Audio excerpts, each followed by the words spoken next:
للہ رب العالمین وصلی اللہ علی محمد وآلہ الطاہرین ولعنۃ اللہ علی اعدائہم اجمعین الی قیام یوم الدین وقال سبحانہ وتعالی یا ایہا الذین آمنوا کتب علیکم الصیام کما کتب علی الذین من قبلکم لعلکم تتقون۔ موضوع گفتگو روزوں کے کفارے۔ اب تک جو گفتگو کی ترتیب رہی وہ یہ تھی کہ کیا کیا چیزیں روزوں کو باطل کرتی ہیں، اور پھر اس کے بعد یہ گفتگو ہوئی کہ روزوں کو باطل کرنے والی چیزوں کے احکام، پھر اس کے بعد یہ گفتگو ہوئی کہ کہاں کفارہ اور قضا دونوں لازم ہیں اور کون سے کام ایسے ہیں کہ ان کو انجام دینے کے بعد فقط قضا ہے اور کفارہ نہیں ہے۔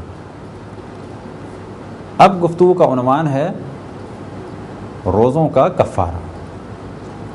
اب روزوں کا کفارہ 3 قسم کا ہے، جن میں سے 2 قسم کے کفارے اس وقت انجام دیے جا سکتے ہیں اور ایک ایسا کفارہ ہے جو فی الحال انجام نہیں دیا جا سکتا۔ وہ کون سا کفارہ کہ جو انجام نہیں دیا جا سکتا؟ وہ ہے ایک غلام کا آزاد کیا جانا۔ پس روزوں کے کفارے در حقیقت 3 اقسام کے ہیں، جن میں سے پہلا ایک غلام کو آزاد کرنا جو اس وقت ممکن نہیں، نمبر 2 60 دن کے روزے رکھنا، اور نمبر 3 60 مسکینوں کو کھانا کھلانا۔ بس اگر کوئی شخص جان بوجھ کے روزہ باطل کرے، یعنی کسی ایسے کام کو انجام دے کہ جس سے روزہ باطل ہوتا ہے اور وہاں پر کفارہ بھی ہے، اسی طریقے سے اگر روزہ نہ رکھے، کیونکہ یہ بھی روزہ نہ رکھنا ایسا ہے جیسے کہ روزے کو باطل کیا، اور روزہ نہ رکھنا کفارے کا سبب ہے۔ اب اگر کسی نے روزہ نہیں رکھا یا روزے کو باطل کیا تو اسے کفارہ دینا ہے۔ کفاروں میں سے ایک کفارہ اس کے لیے پاسبل نہیں ہے، بچے 2، یعنی یا 60 روزے رکھے یا 60 مسکینوں کو کھانا کھلائے۔ اب اگر یہ شخص ایسی عمر میں ہے کہ یہ روزے بھی نہیں رکھ سکتا اور مال کے اعتبار سے پریشان ہے، یعنی مالدار بھی نہیں ہے جو کفارہ دے سکے، تو ایسے شخص کے لیے یہ ہے کہ وہ کثرت سے اللہ سبحانہ و تعالیٰ کی بارگاہ میں استغفار کرے۔ البتہ اگر ایسا شخص مستطیع ہو جائے، یعنی اب یہ استطاعت رکھتا ہو کس چیز کی، یعنی یا یہ روزے رکھ سکتا ہو، پہلے نہیں رکھ سکتا تھا بیماری کی وجہ سے، اب رکھ سکتا ہے، پہلے کفارہ نہیں دے سکتا تھا غربت کی وجہ سے، اب دے سکتا ہے۔ بس جب بھی یہ روزے رکھنے کے قابل ہو جائے گا تو اس پر لازم ہے کہ کفارہ ادا کرے اپنے روزوں کا، روزوں کی صورت میں، اور اگر مال کے ذریعے سے یہ کفارہ دے سکتا ہے تو پھر ہر روزے کے بدلے 60 مسکینوں کو کھانا کھلائے، جس کی تفصیل انشاءاللہ بیان ہوگی۔ اب یہاں پر جیسا کہ پہلے توجہ دلائی کہ روزوں کے کفارے 3 قسموں کے ہیں، جن میں سے پہلی قسم یعنی ایک غلام کو آزاد کرنا، یہ اس وقت ممکن نہیں، کیونکہ اس وقت کنیزوں اور غلاموں کا سلسلہ نہیں ہے۔ اسلام کی توجہ اس امر کی جانب تھی، اور وہ زمانہ وہ تھا کہ جب کنیزوں اور غلاموں کا بہت زیادہ سلسلہ تھا۔ اسلام نے چاہا کہ یہ سلسلہ ختم ہو، لہٰذا بعض گناہوں کو انجام دینے کے بعد اللہ سبحانہ و تعالیٰ نے کفارے کے طور پر غلاموں اور کنیزوں کو آزاد کرنے کا ایک سلسلہ کیا۔ بس پہلا موضوع اور جو پہلی چیز ہے یعنی روزوں کے کفارے کی صورت میں وہ ہے ایک غلام کو آزاد کرنا۔ دوسرا کفارہ یعنی روزوں کے کفارے کی جو دوسری صورت ہو سکتی ہے وہ یہ کہ جس شخص نے روزہ باطل کیا ہے، روزہ نہیں رکھا، وہ 60 روزے رکھے، اور ان روزوں کی ترتیب یہ ہوگی کہ پہلے 31 روزے رکھے اور اس کے بعد 29 روزے رکھے۔ پہلے 31 روزے لگاتار رکھے، اور ان 31 روزوں میں کوئی فاصلہ نہیں آنا چاہیے۔ بعد میں سے اختیار ہے کہ 29 روزے چاہے لگاتار رکھ لے اور چاہے الگ الگ رکھے۔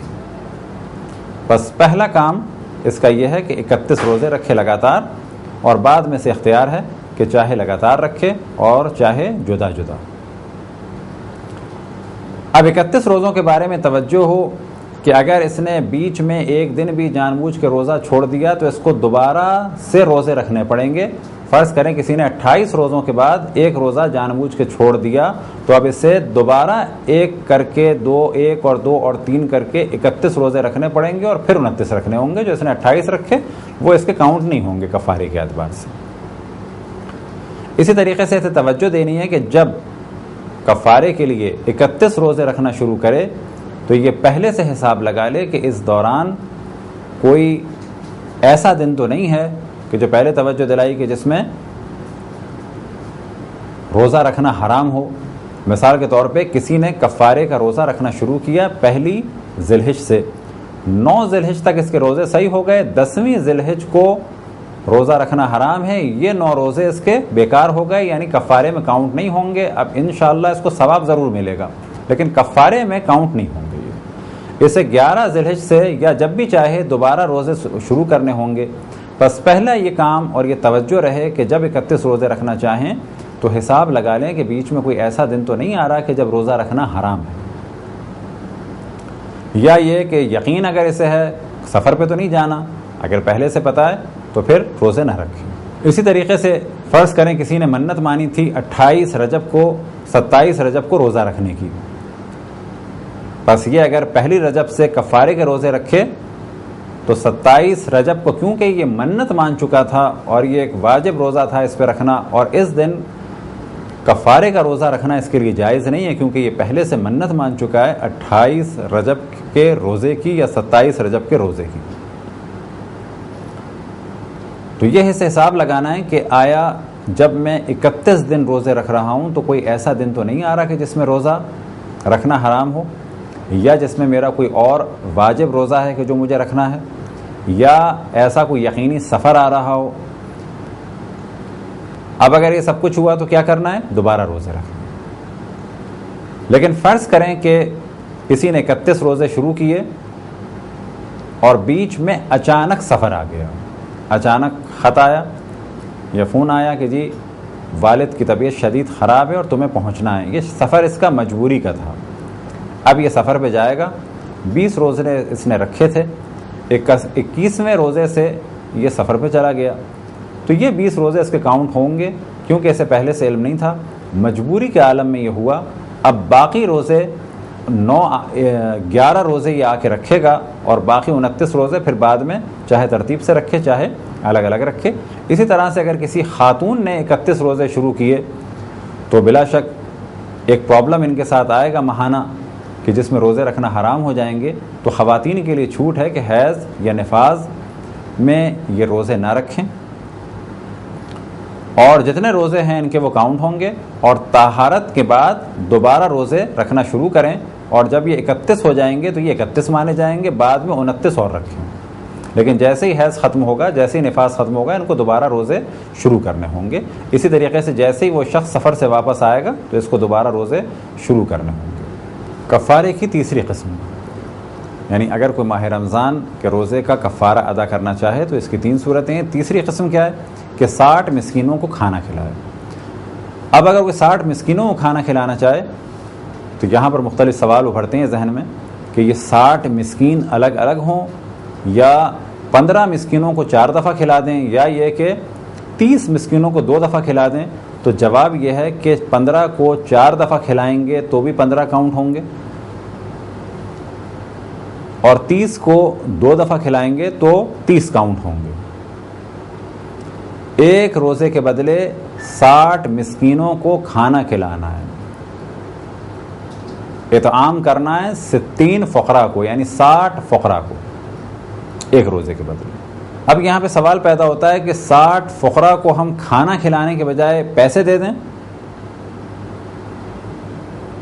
کیا یہ عمل صحیح ہے؟ تو جواب دیا جائے گا کہ یہ عمل صحیح بھی ہو سکتا ہے اور غلط بھی ہو سکتا ہے. 2 صورتیں ہیں. اگر یہ فقراء ایسے ہیں کہ ان کے بارے میں ہمیں یقین ہے دیندار ہیں اور مسئلے مسائل کو جانتے ہیں، فرض کریں کہ ہم نے ہر شخص کو بجائے کھانا کھلانے کے 50 یا 100 روپے دیے اور کہا کہ اس سے تمہیں ایک وقت کا پیٹ بھر کے کھانا کھانا ہے.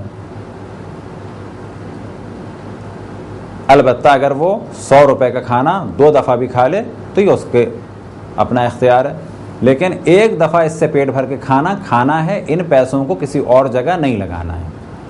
اگر یہ اتنے دیندار ہیں کہ مسئلے مسائل کو جانتے ہیں اور ہمارے کہے پہ عمل کریں گے تو ان کو ہم نے پیسے دے دیے، یہ ہماری جانب سے خرید کے خود کھانا کھا لیں گے، پیسے ہم نے انہیں دیے، ہماری جانب سے خرید کے کھانا کھائیں گے، اور یہ اطعام مانا جائے گا 60 فقراء کا، یعنی 60 فقراء کو کھانا کھلانا یہ چیز مانی جائے گی۔ لیکن اگر ہم نے پیسے دے دیے اور انہوں نے بجائے کھانا کھانے کے کچھ اور کھا لیا تو یہ 60 فقراء کو کھانا کھلانا نہیں مانا جائے گا۔ اس لیے ہم نے کہا کہ پیسہ دینا صحیح بھی ہو سکتا ہے اور پیسہ دینا غلط بھی ہو سکتا ہے۔ دار و مدار یہ ہے کہ کس کو پیسے دے رہے ہیں، آیا وہ دینی مسائل کو جانتا ہے، اتنا دیندار ہے کہ ہمارے کہے پہ عمل کرے، یا وہ عمل نہیں کرے گا۔ فرض کریں کہ ایک شخص کو ہم نے 100 روپے دیے کہ ہماری جانب سے کھانا کھانا، یا یہ کہ 60 افراد کو ہم نے پیسے دیے کہ ہماری جانب سے کھانا کھانا، ان میں سے 20 افراد نے کھانا کھایا، باقی نے 100 روپے خرچ کر دیے کسی اور چیز میں۔ جب ہمیں علم ہوگا کہ ان 60 میں سے 20 نے کھانا کھایا ہے، 40 نے کھانا نہیں کھایا بلکہ کسی اور چیز میں خرچ کر دیے، تو اب ہمیں 40 کو دوبارہ کھلانا ہوگا۔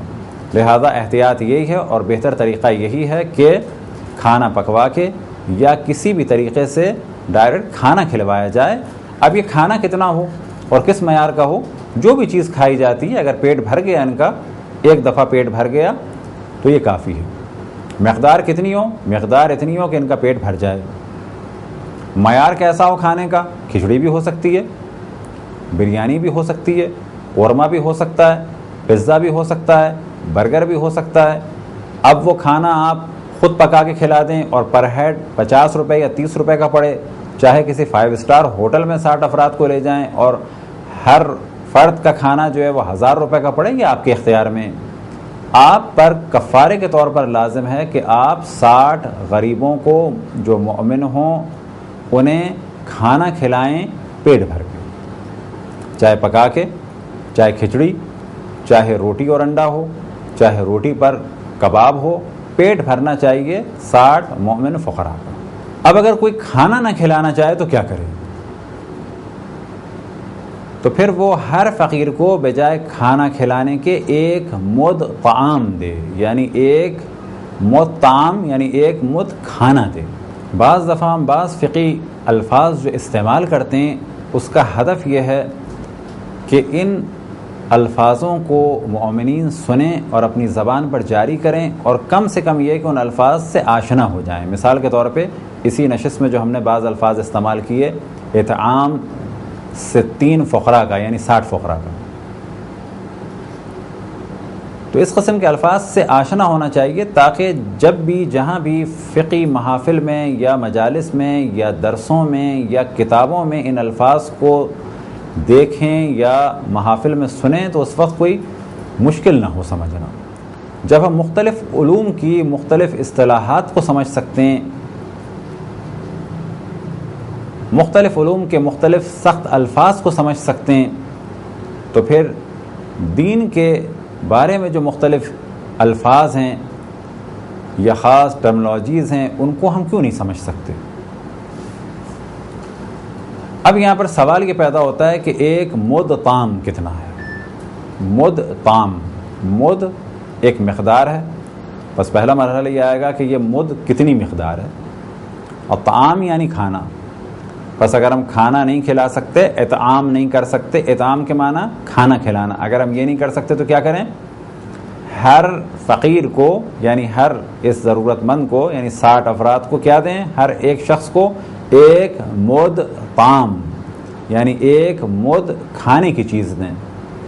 یہ کھانے کی چیز کیا ہو؟ وہ ہو کہ کسی معاشرے میں کھانے کی اصل چیز مانی جاتی ہے، جیسے کہ گندم یا جو یا چاول،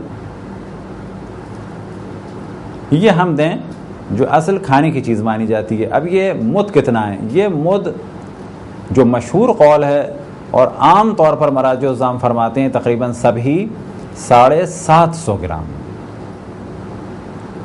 تقریباً 3 پاؤ سے مختصر سا زیادہ، کیونکہ 1000 گرام زیادہ ہیں بنسبت ایک سیر کے، تقریباً 3 پاؤ سے تھوڑا سا زیادہ، اور اگر آج کل کے جدید وزن کے حساب سے گفتگو کی جائے تو 750 گرام، اکثر مراجع کا یہی فتویٰ ہے۔ لیکن اس موضوع میں حضرت آیت اللہ العظمیٰ سید شبیری زنجانی فرماتے ہیں کہ 900 گرام دیں. وہ اس میں احتیاط فرماتے ہیں کہ 750 گرام نہیں بلکہ 900 گرام دیں. یعنی باقی مراجع فرماتے ہیں 750 گرام، یہ 150 گرام، اوپر فرماتے ہیں 900 گرام. اب یہاں پہ سوال کیا جا سکتا ہے کسی کے حالات صحیح ہیں، فرض کریں کہ وہ 60 مسکینوں کو آٹا دینا چاہتا ہے، کیا ضروری ہے کہ وہ 750 گرام دے، یا اگر وہ آیت اللہ العظمیٰ موسیٰ شبیری زنجانی کا مقلد ہے تو 900 گرام دے، اس سے اوپر نہ ہو؟ تو جواب یہ ہے کہ 750 سے کم نہ ہو، اور جو مقلد ہے آغا زنجانی کا وہ 900 گرام سے کم نہ دے. لیکن اگر زیادہ دینا چاہے قربتاً الی اللہ تو جتنا زیادہ دے اتنا بہتر ہے. مثال کے طور پہ ایک شخص 750 گرام بھی دے سکتا ہے ہر فقیر کو، 60 فقیروں کو، اور وہ کہتا ہے کہ اگر میں 1 کلو بھی دے دوں تو میرے لیے کوئی فرق نہیں پڑتا. اب وہ 1 کلو کی 60 تھیلیاں یا پیکٹ بنواتا ہے اور ہر فقیر کو 1 کلو کا یہ تھیلا دے دیتا ہے. تو کیا یہ عمل یعنی زیادہ دینا جائز ہے؟ قطعاً جائز ہے. اب ایک احتیاط یہ کی جاتی ہے کہ جو بھی آپ کھانا دیں وہ ایک ہی قسم کا دیں، نہ یہ کہ مثال کے طور پہ 1 پاؤ کر کے آپ نے 4 قسم کی چیزیں دے دیں، 1 پاؤ گندم، 1 پاؤ جو، 1 پاؤ پسا ہوا آٹا اور 1 پاؤ فرض کریں کہ چاول. اگر دیں تو ایک ہی چیز دیں. اسی طریقے سے ایک کو کم سے کم 750 گرام دیں، نہ کہ 2 افراد کو تقسیم کر دیا. فرض کریں ایک کو آپ نے دے دیا آدھا اور ایک کو دے دیا آدھا، کہا جائے گا نا. کم سے کم 750 گرام کھانے کی چیز جو اصل میں کھانے کی چیز ہے جیسے کہ گندم یا جو یا چاول، یہ ایک فقیر کو دیں. اس کو آپس میں 2 جگہ پر تقسیم نہ کریں 2 کے درمیان. اب یہاں پہ ایک سوال ذہن میں آ سکتا ہے کہ اب تک جو ہماری گفتگو تھی وہ تھی کہ اگر کوئی روزہ دار ان مبتلات کو انجام دے کہ جن کا ذکر پہلے ہو چکا، اگر کوئی روزہ دار اپنا روزہ باطل کرے کسی ایسی چیز سے کہ جو اس پر حرام تھی،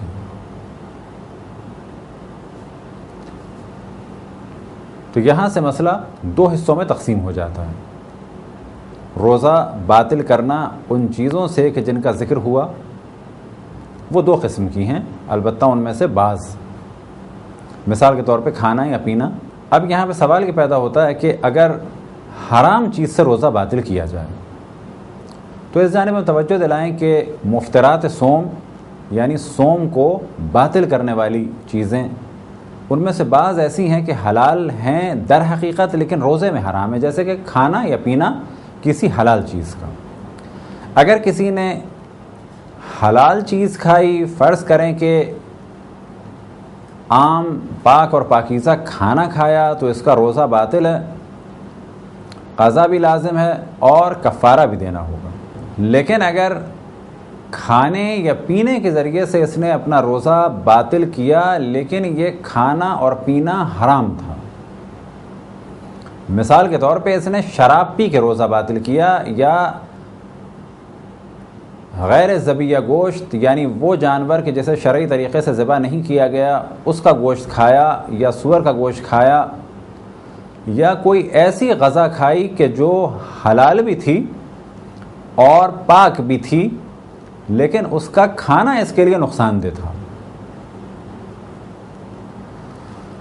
تو جب بھی انسان اپنا روزہ باطل کرے کسی ایسی چیز سے کہ جو حرام ہے در حقیقت، یا یہ کہ حرام ہو گئی ہے، مثال کے طور پر نقصان کی وجہ سے حرام ہو گئی ہے، یا یہ کہ ہے روٹی لیکن وہ نجس ہو گئی ہے، یا ہے پانی لیکن وہ نجس ہو گیا ہے، تو اب اگر کوئی اپنا روزہ باطل کرے حرام چیز کے ذریعے سے، اور حرام کی جانب ہم نے توجہ دلائی کہ یا وہ حرام ہے پہلے سے، یا یہ کہ وہ حرام ہو گئی ہے نجاست کی وجہ سے یا نقصان کی وجہ سے وہ کھانے کی چیز، اس کا کفارہ کیا ہوگا؟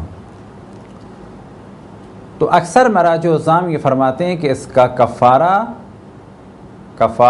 جمع ہے، یعنی اسے تینوں کفارے ادا کرنے ہوں گے۔ اب 3 کفاروں میں سے ایک کفارے کی جانب یعنی ایک غلام کا آزاد کیا جانا کہ جو اس وقت ممکن نہیں، باقی بچتے ہیں 2۔ بس اصل مسئلہ کیا ہوگا؟ اگر کوئی حرام چیز کے ذریعے سے اپنا روزہ باطل کرے تو اسے آج کے زمانے میں 2 کفارے دینے، 60 روزے بھی رکھنے اور 60 مسکینوں کو کھانا بھی کھلانا ہے۔ لیکن آغا سستانی یہ فرماتے ہیں کہ بہتر ہے کہ یہ 2 کفارے دے، یا بالفاظ دیگر بہتر ہے کہ یہ 3 کفارے دے۔ لیکن پھر ہم توجہ دلائیں کہ 2 کے لیے ہم نے کیوں کہا کہ تیسرا کفارہ یعنی غلام آزاد کرنا تو اس وقت پاسبل ہی نہیں ہے، تو وہ فرماتے ہیں بہتر ہے، لیکن 1 کفارہ تو ہر صورت میں واجب ہوگا۔ اگر کوئی شخص خدا، رسول اور ائمہ علیہ السلام کی جانب جھوٹی نسبت دے تو اس مسئلے میں بھی امام خمینی، آغا خوئی اور بعض آج کل کے مراجع فرماتے ہیں کہ اسے کفارۃ الجمع یعنی تینوں کفارے دینے، اور پھر یہاں پر توجہ دلائیں کہ جب بھی کہا جاتا ہے تینوں کفارے تو ان میں سے 1 کفارہ تو اس وقت ممکن ہی نہیں ہے، باقی بچے 2۔ لیکن آغا سستانی فرماتے ہیں کہ یہ بہتر ہے، لیکن آغا مکارم، آغا زنجانی فرماتے ہیں کہ 1 ہی کفارہ دینا ہے، اور اسی طرح سے آغا سستانی بھی فرماتے ہیں کہ 1 کفارہ دینا ہے، لیکن بہتر ہے کہ باقی کفاروں کو بھی ادا کیا جائے۔ اگر روزہ دار ماہ رمضان میں کسی حلال چیز کے ذریعے سے اپنا روزہ باطل کرے تو جب بھی کہا جائے حلال چیز کے ذریعے سے روزہ باطل کرے تو اس جانب توجہ رہے کہ اسے قضا بھی دینی ہے اور کفارہ بھی دینا ہے۔ اس وقت ہماری گفتگو یہ ہے کہ اگر حلال کے بجائے کسی حرام کے ذریعے سے وہ روزہ باطل کرے تو اس کا کیا حکم ہے؟ تو ہم نے عرض کی کہ کفارۃ الجمع یعنی اسے تینوں کفارے دینے ہوں گے، البتہ آغا سستانی فرماتے ہیں کہ مستحب ہے۔ اب یہاں پر ایک اور تصور کیا جا سکتا ہے، اور وہ یہ کہ اگر کوئی شخص اپنا روزہ حلال چیز کے ذریعے سے باطل کرے، مثال کے طور پہ پاک پانی کے ذریعے سے۔ پاک پانی کی مثال ہم نے کیوں دی؟ کہ اگر پاک پانی کے ذریعے سے روزہ باطل کرے گا تو اس کا الگ حکم ہے، لیکن اگر نجس پانی کے ذریعے سے روزہ باطل کرے گا تو کفارۃ الجمع ہوگا۔ اب یہاں پر گفتگو یہ ہے کہ اگر کوئی اپنا روزہ باطل کرتا ہے کسی ایسی چیز سے کہ جو بلا شک روزہ دار کے لیے حرام ہے لیکن در حقیقت وہ حلال ہے، جیسے کہ پاک پانی، بس اگر کوئی شخص اپنا روزہ پاک پانی یا پاک کھانے کے ذریعے سے باطل کرے اور بعد میں کوئی حرام کام انجام دے تو کیا اس پر کفارۃ الجمع ہوگا؟ یہ سوال کیوں ذہن میں آ سکتا ہے؟ یہ سوال اس لیے ذہن میں آ سکتا ہے کہ اس نے اپنا روزہ باطل کیا لیکن ماہ رمضان کے دن کی خود ایک حرمت اور احترام ہے۔ بس اگر کسی نے اپنا روزہ حلال چیز کے ذریعے سے باطل کیا، بعد میں اس نے کوئی حرام کام انجام دیا، تو تقریباً سبھی مراجع فرماتے ہیں کہ اس پر 1 ہی کفارہ ہوگا، لیکن آغا مکارم شرازی فرماتے ہیں کہ بنا بر احتیاط واجب 3 کفارے ادا کرے، البتہ جب بھی 3 کفاروں کا ذکر ہو تو یہ اس جانب توجہ رہے کہ فی الحال 2 کفارے واجب ہیں، تیسرا کفارہ یعنی غلام آزاد کرانا اس وقت میسر نہیں ہے، اس وقت ممکن نہیں ہے۔ اگر کوئی شخص ماہ رمضان میں ڈکار لے، ڈکار لینا بلا شک جائز ہے، لیکن ڈکار میں بعض دفعہ پیٹ سے ایک چیز منہ تک آ جاتی ہے۔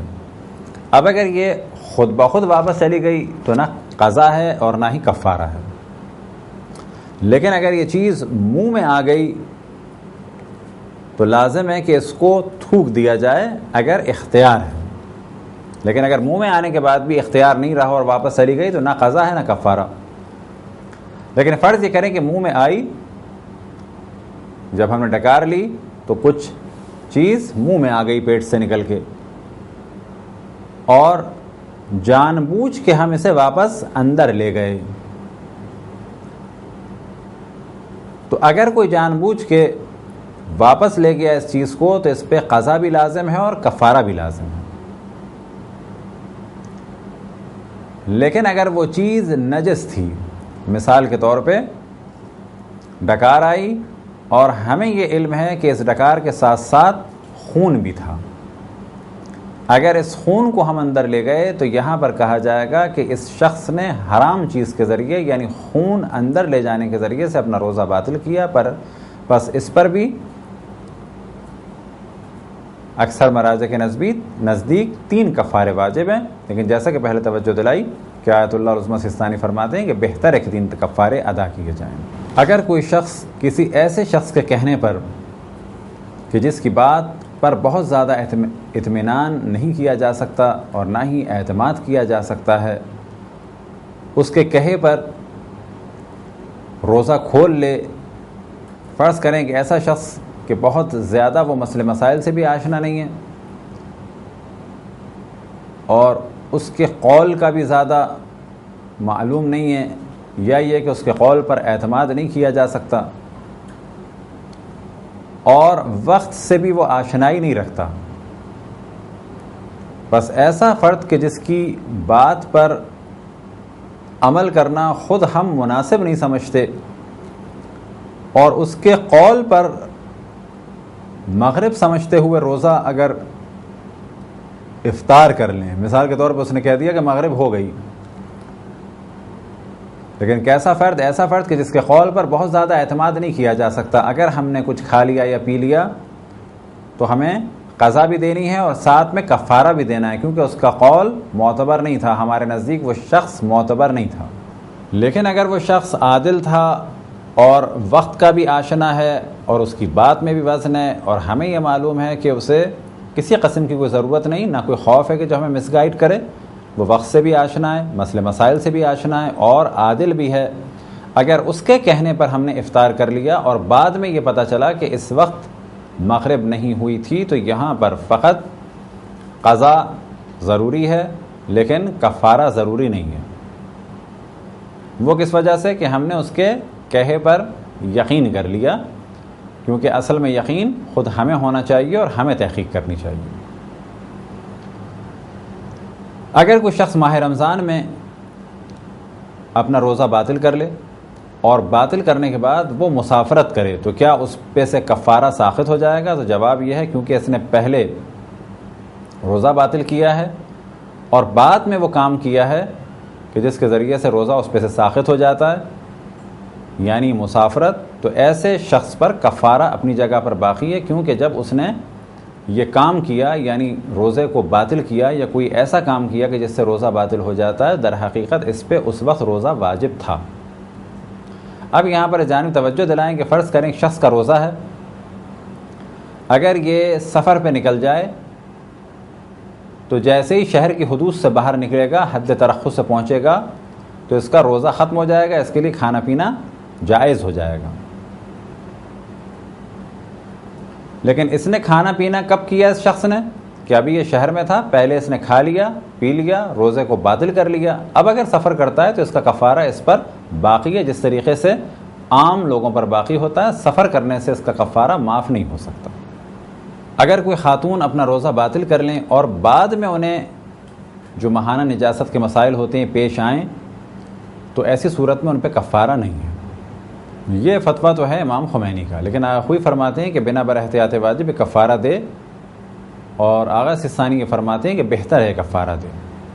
اسی طرح سے اکثر مراجع کا فتویٰ یہی ہے کہ کفارہ دینا اس پر لازم نہیں ہے۔ البتہ پھر جانب توجہ دلائیں کہ بہت ساری جگہیں ایسی ہیں کہ جہاں پر فتوے الگ ہیں، لہذا بعد میں ہم سے سوال بھی آپ لوگ کر سکتے ہیں۔ اسی طریقے سے خود توضیح المسائل میں بھی دیکھیں کہ کہیں ایسا تو نہیں کہ یہاں پر جن کے آپ مقلد ہیں ان کا فتویٰ مختلف ہے۔ البتہ جو مشہور مراجع الزام کی جن کی عالمیت کی شہرت ہے، ان کے مسائل کو ہم تدریجاً بیان کرتے رہتے ہیں اور کوشش کرتے ہیں کہ عام طور پر احتیاط کے مطابق مسائل کو بیان کیا جائے، لیکن جہاں پر ضروری ہے کہ الگ الگ مسئلے بھی بیان کیے جائیں یا یہ کہ احتیاط مشکل ہے یا ممکن نہیں، تو وہاں پر فتوے الگ الگ بھی بیان کر دیتے ہیں۔ اگر کسی شخص کو یقین ہو کہ آج اول رمضان ہے اور اس کے بعد بھی وہ اپنا روزہ باطل کرے، لیکن بعد میں اس کو پتہ چلے کہ آج اول رمضان نہیں بلکہ آخر شعبان تھی، تو ایسے شخص پر بھی کفارہ واجب نہیں ہے۔ البتہ یہ ذہن میں رہے کہ اس قسم کے جتنے بھی مسائل بیان ہوئے کہ انسان نے روزہ توڑنے کے لیے کوئی کام انجام دیا اور بعد میں پتہ چلا کہ آج ماہ رمضان کا روزہ نہیں تھا. تو اس قسم کی جتنی بھی جگہیں ہیں تو یہاں پر گفتگو یہ ہو رہی ہے کہ اس پر کفارہ نہیں ہے. لیکن یہ ذہن میں رہے کہ اس موضوع کو کہا جاتا ہے تجری، یعنی انسان فرض کریں کوئی ایسا کام کرے کہ جو اس کے مطابق حرام تھا، جیسے کہ اس مسئلے میں بیان ہوا. اسے یقین تھا کہ آج اول رمضان ہے اور آج میں روزے سے ہوں، اور پھر اپنا روزہ باطل کر دے، اور باطل کرنے کے بعد اسے پتہ چلے کہ آج اول رمضان نہیں بلکہ آخر شعبان تھی. گو کہ اس پہ کفارہ واجب نہیں ہے، لیکن یہ عمل خود جائز نہیں ہے. وجہ کیا ہے کہ اس نے در حقیقت گناہ کا ارادہ کیا. کفارہ نہ ہونا الگ چیز ہے، لیکن یہ عمل جائز نہیں ہے. کہا جائے گا شخص نے حرام کیا. گو کہ اتفاق سے آج اول رمضان نہیں تھی، لیکن اس نے روزہ اپنا باطل کیا ہے اللہ کی مخالفت کرتے ہوئے رمضان کا دن جاننے کے باوجود. اب یہ اور بات ہے کہ آج اول رمضان نہیں تھی، بعد میں پتہ چلا کہ آج آخر شعبان تھی، لیکن یہ تجری ہے، اللہ سبحانہ و تعالیٰ کی مخالفت اس نے کی. اب یہ اور بات ہے کہ مخالفت ہوئی نہیں. اسی طریقے سے اگر کوئی شخص آخر رمضان اور شوال کے بارے میں شک میں ہو اور پھر اپنا روزہ باطل کر دے تو ایسا شخص بھی قطعاً احتیاط نہیں کر رہا. اسے آج روزہ رکھنا چاہیے تھا. گو کہ شک میں تھا، لیکن اسے رمضان کی نیت سے روزہ رکھنا چاہیے تھا. اگر بعد میں یقین ہو جاتا کہ عید ہے تو اس کا روزہ خود بخود ختم ہو جاتا، اور اگر اسے یقین نہ ہوتا تو پھر آج کا روزہ 30واں روزہ مانا جاتا اور اس کا روزہ بالکل صحیح ہوتا. لیکن اس نے اس شک کے باوجود اپنا اگر روزہ باطل کیا تو اس پر کفارہ نہیں ہے، لیکن یہ عمل قطعاً مناسب نہیں ایک مومن کے لیے. اب تک تو ہماری گفتگو تھی ماہ رمضان کے روزے کے بارے میں کہ اگر کوئی اسے باطل کرے تو کیا کفارہ ہوگا. اب یہ سوال پیدا ہوتا ہے کہ ماہ رمضان کا روزہ تو نہیں ہے، لیکن ایک واجب معین روزہ ہے. واجب معین روزے کے بارے میں پہلے بھی ہم نے توجہ دلائی. فرض کریں کہ آپ نے منت مانی کہ میں اگر میرا یہ کام ہو گیا تو میں ایک دن روزہ رکھوں گا. تو یہ واجب ہے لیکن معین نہیں ہے، کبھی بھی آپ رکھ لیں. لیکن اگر آپ نے منت مانی کہ اگر میرا یہ کام ہو گیا تو میں اس سال 27 رجب یعنی روز بعثت رسول اللہ صلی اللہ علیہ وآلہ وسلم کے دن روزہ رکھوں گا، تو یہ روزہ ہو جائے گا واجب معین، یعنی آپ نے اس کی تاریخ بھی معین کی ہوئی ہے.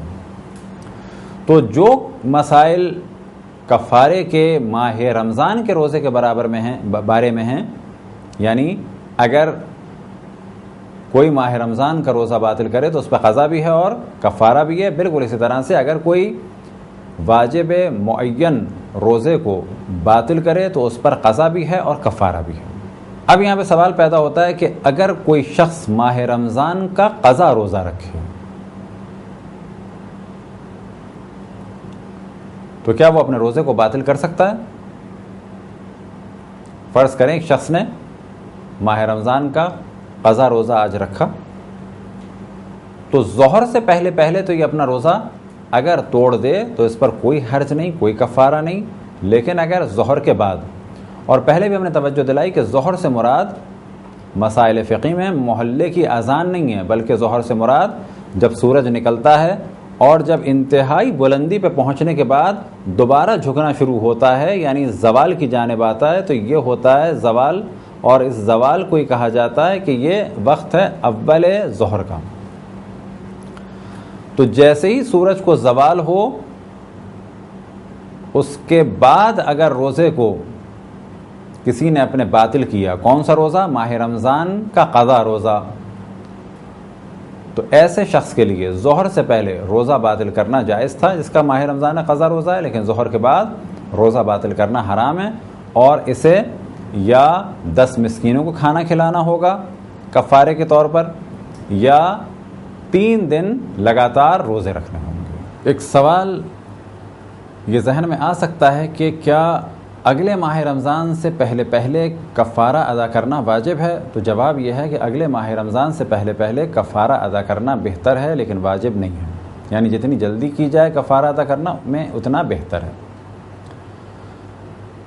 اسی طریقے سے سوال یہ پیدا ہو سکتا ہے کہ اگر لیٹ کیا جائے تو کیا کفارہ بڑھ جائے گا؟ تو جواب یہ ہے کہ کتنے ہی سال آپ لیٹ کر دیں کفارہ اتنا ہی رہے گا، اور پھر اس جانب توجہ دلائیں کہ جتنی جلدی ادا کیا جائے اتنا بہتر ہے۔